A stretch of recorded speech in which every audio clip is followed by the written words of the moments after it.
امام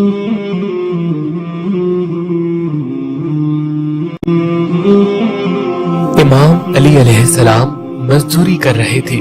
اتنی دیر میں ایک شخص آیا اور عرض کرنے لگا، اے امیر المومنین، میں انسان پہچاننے میں ہمیشہ غلطی کرتا ہوں۔ مجھے پتہ نہیں لگتا کہ کوئی انسان میرے لیے کیا سوچ رکھتا ہے۔ رشتے ہوں، کاروباری معاملات ہوں، دوستی ہوں، ہمیشہ نقصانات کھاتا ہوں۔ کوئی ایسا عمل بتائیں جس سے میں انسان کا اصل روپ دیکھ سکوں۔ تو امام علی اپنے ابی طالب علیہ السلام نے کہا، اگر کسی انسان کا ظرف دیکھنا چاہتے ہو تو اسے عزت دو۔ اگر باوقار ہوگا تو تمہاری دی گئی عزت سے زیادہ تمہیں عزت دے گا، لیکن اگر کم ظرف ہوگا تو خود کو محترم سمجھے گا۔